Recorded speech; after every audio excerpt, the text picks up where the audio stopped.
Welcome to key talks. BRS record బద్దలు కొడుతుందా? Orugallu sound Delhi వరకు వినపడాలి అంటున్న కేసీఆర్ వ్యూహం ఫలిస్తుందా? రికార్డు స్థాయిలో సభ చేస్తాం అంటున్న కేటీఆర్ ప్రకటన వెనుక ఆంతర్యం ఏంటి? ప్రస్తుత బీఆర్ఎస్ చరిత్రలో ఇది ఒక అతి పెద్ద బహిరంగ సభ కాబోతా ఉన్నది. అసలు ఇప్పటి వరకు తెలుగు నేల మీద అతిపెద్ద సభ, విజయవంతమైన సభ అని చెప్పుకోదగిన రికార్డు సృష్టించిన మీటింగ్ ఏది? ఆ డీటెయిల్స్ అన్ని చూద్దాం. అంతకంటే ముందు కీ టాక్స్ ని మీరు సబ్స్క్రైబ్ చేయడం మర్చిపోకండి.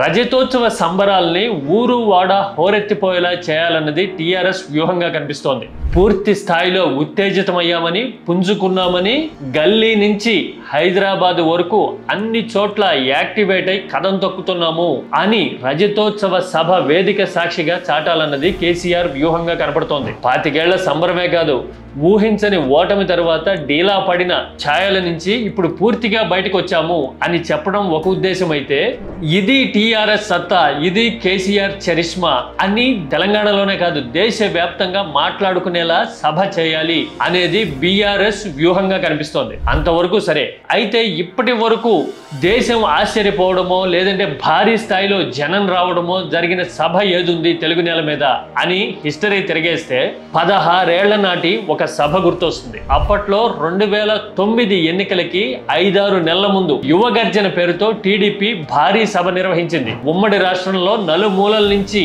జన సమీకరణ చేయడం వల్ల విజయవాడ గుంటూరు మధ్య మాత్రం భారీ స్థాయిలో గంటల తరబడి ట్రాఫిక్ జామ్ అవటము, సభా వేదిక ప్రాంగణం అంతా కిక్కిరిసిన దృశ్యాలు చాలా మంది గుర్తున్నాయి. దాదాపు 8 నుంచి 10 లక్షల మంది ఈ సభకి హాజరై ఉంటారు అనేది అంచనా. సభకి జనం వచ్చినా గానీ ఆ తర్వాత కొద్ది నెలలుగా జరిగిన ఎన్నికల్లో టీడీపీ ఓడింది, అది వేరే విషయం. అయితే ఇప్పుడు భారీ స్థాయిలో 10 లక్షల మందిని సమీకరించే టార్గెట్ తో బీఆర్ఎస్ సన్నాహాలు చేస్తోంది. జిల్లాల్లో మారుమూల పల్లెల నుంచి, పట్టణాల నుంచే కాదు దేశ విదేశాల నుంచి కూడా అభిమాన గణాన్ని, జనాన్ని పిలుస్తోంది. రారండి, ఏకం కండి అంటూ ఆహ్వానిస్తూ ఉంది. మరి అనుకున్న స్థాయిలో గనక సభ నిర్వహిస్తే తెలంగాణ మొత్తం దద్దరిల్లటమే కాదు, రాజకీయం అంతా మళ్ళీ కేసీఆర్ వైపు చూసేట్టు, బీఆర్ఎస్ గురించి మాట్లాడేట్టు పరిస్థితులు మారతాయా?